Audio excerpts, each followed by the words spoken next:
আমার প্রতিটা মোনাজাতে আমার একটাই চাওয়া, জানি আমি একজন ভালো মনের মানুষ পাই, যে নাকি আমাকে একটু ভালোবাসবে, একটু সুন্দর করে কথা বলবে।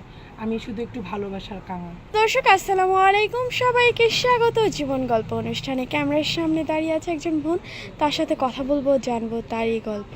আসসালামু আলাইকুম আপু। ওয়ালাইকুম আসসালাম। আসসালামু আলাইকুম আপু। ওয়ালাইকুম আসসালাম, কেমন আছেন? এই তো আলহামদুলিল্লাহ, আল্লাহ পাক রাখছে ভালো, আপনাদের দোয়া। আপু নাম? মিষ্টি ইসলাম। কোথা থেকে এসেছেন, বয়স কত? আপু আমার বাসা ঠাকুরগাঁও থেকে এসেছে, আমার বয়স 24। 24 বছর। 24 বছর বয়স, আপু বিয়ে শাদী হয়েছে? না আপু, আমার এখনো বিয়ে শাদী হয়নি। বিয়ে শাদী হয় নাই, কেন হয় নাই? আপু আমার বাসায় সৎমা আছে। সৎমা থাকলে কি কারো বিয়ে হয় না? যখনই আমার বিয়ের কথা তুলেছে আব্বু, তখনই বলেছে বিয়ের অনেক খরচ, মেয়ে কি চলে যাচ্ছে না ভেগে যাচ্ছে, বিয়ে হবে না। মানে এই কথা বলে বিয়ে দিত না?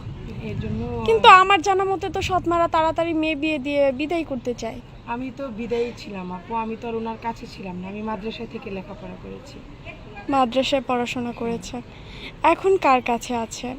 আপু আমার সৎমা আমাকে শুধু মারধর করতো, অনেক ঝগড়াঝাটি হতো বাসায়। এত বড় মেয়ে কেউ মারে?